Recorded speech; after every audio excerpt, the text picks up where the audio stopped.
Hola, soy Graciela Girón Gámez, licenciada en Ciencias Naturales e imparto las clases de Física y Química en el Centro Técnico Hondureño Alemán para alumnos de primero y segundo de bachillerato.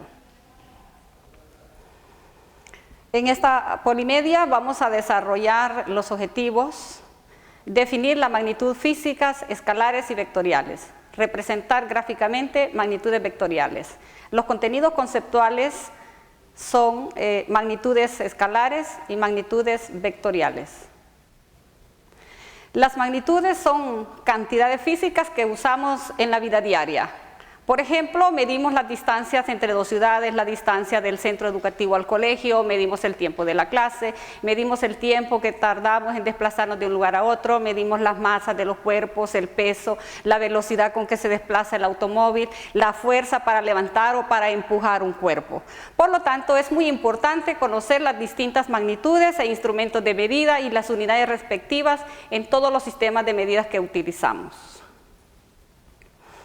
Las magnitudes físicas son todas aquellas propiedades susceptibles de la materia que se pueden medir. Entre ellas tenemos la masa, tenemos el peso, tenemos la fuerza, la densidad, el volumen, temperatura, el tiempo, la presión, entre otras. Para medir la masa tenemos la balanza, usamos para medir longitudes el metro, medimos el tiempo utilizando el cronómetro o el reloj que andamos de pulsera, medimos el peso con el dinamómetro, medimos el volumen con la probeta. Las magnitudes físicas podemos clasificarlas en forma general, magnitudes escalares y magnitudes vectoriales. Para el estudio de objetos de la física es muy importante poder diferenciar claramente estas dos magnitudes. Las magnitudes escalares son aquellas magnitudes que únicamente se definen por el valor numérico y la unidad. Por ejemplo, la masa, y tenemos aquí 50 kilogramos, que es el valor numérico, y la unidad kilogramos. El tiempo, por ejemplo, 3 días, 2 horas, 45 minutos de la clase. El volumen, 1000 litros, 1 metro cúbico, 1 decímetro cúbico, 1 mililitro, 1 cc o 5 cc cuando se nos aplica una inyección. La longitud la medimos en metros, en kilómetros, en pies, en distintas medidas. Y la densidad la medimos en gramos sobre mililitro, gramos sobre centímetro cúbico, kilogramos sobre metro cúbico. En este caso tenemos 1 gramo por mililitro, que es la densidad del agua. Las magnitudes vectoriales son todas aquellas magnitudes que poseen módulo, dirección, sentido y punto de aplicación, por lo que se pueden diferenciar perfectamente de las magnitudes escalares. Entre ellas tenemos, y que son muy usadas a diario, y sobre todo en nuestra clase de física, por ejemplo la fuerza, que la medimos en Newton, tiene la dirección, tiene el sentido, tiene el módulo. En ese caso tenemos un módulo de 100 newton y tenemos una dirección al norte. En este caso es importante conocer los puntos cardinales, al norte, al sur, al este, al oeste, noreste, noroeste, y es importante ubicarnos correctamente en un plano cartesiano. Para ello se requieren tener herramientas adecuadas, como ser la regla, el transportador, su calculadora científica. Tenemos también el peso, que son 50 libras, fuerza, porque también la masa podemos medirle en masa. Entonces son 50 libras fuerza. La velocidad 100 kilómetros por hora, el desplazamiento de una persona de un lugar a otro que tarde 3 kilómetros al este. La aceleración 7 metros por segundo cuadrado. Estas magnitudes se representan gráficamente por vectores. Por eso decíamos que es importante conocer herramientas de medición. ¿Pero qué es un vector? Es un segmento de recta orientado.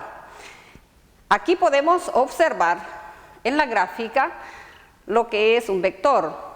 Lo representamos mediante una flecha y tiene las siguientes características. El módulo es la medida del vector, luego tenemos el sentido que va, en este caso, al noreste. Luego tenemos la dirección que nos indica el ángulo y el punto de aplicación. También importante destacar el uso del transportador.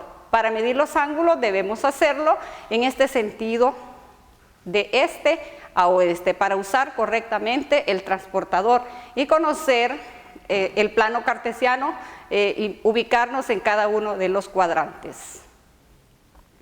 Veamos un ejemplo.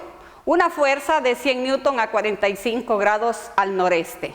Aquí vamos a identificar las características del vector. Tenemos el módulo, que son 50 newton, la dirección 45 grados y el sentido noreste. También tenemos una escala correspondiente que es 1 centímetro a 100 newton. En este caso es importante destacar que el alumno debe manejar correctamente el instrumento de medida, la regla, para poder utilizar la escala adecuada, que debe ser de acuerdo al módulo del vector, de acuerdo a la cantidad. Y ahí podemos observar que tenemos un vector con un módulo de 500 newton. Cada uno de estos espacios que aquí representamos tiene una medida de 1 centímetro y tenemos 100 newton del módulo. Entonces, si contamos, tenemos 100, 200, 300, 400 y 500. Puede fijarse en este detalle. La medida del vector o la marca termina donde termina la cabecita de la flecha para que la medida sea correcta. Debe indicar perfectamente el ángulo que corresponde. En esta clase hemos aprendido a definir correctamente las magnitudes escalares y las magnitudes vectoriales. Y el contenido conceptual desarrollado son las magnitudes físicas. Esperamos que les haya gustado esta polimedia y gracias por su atención.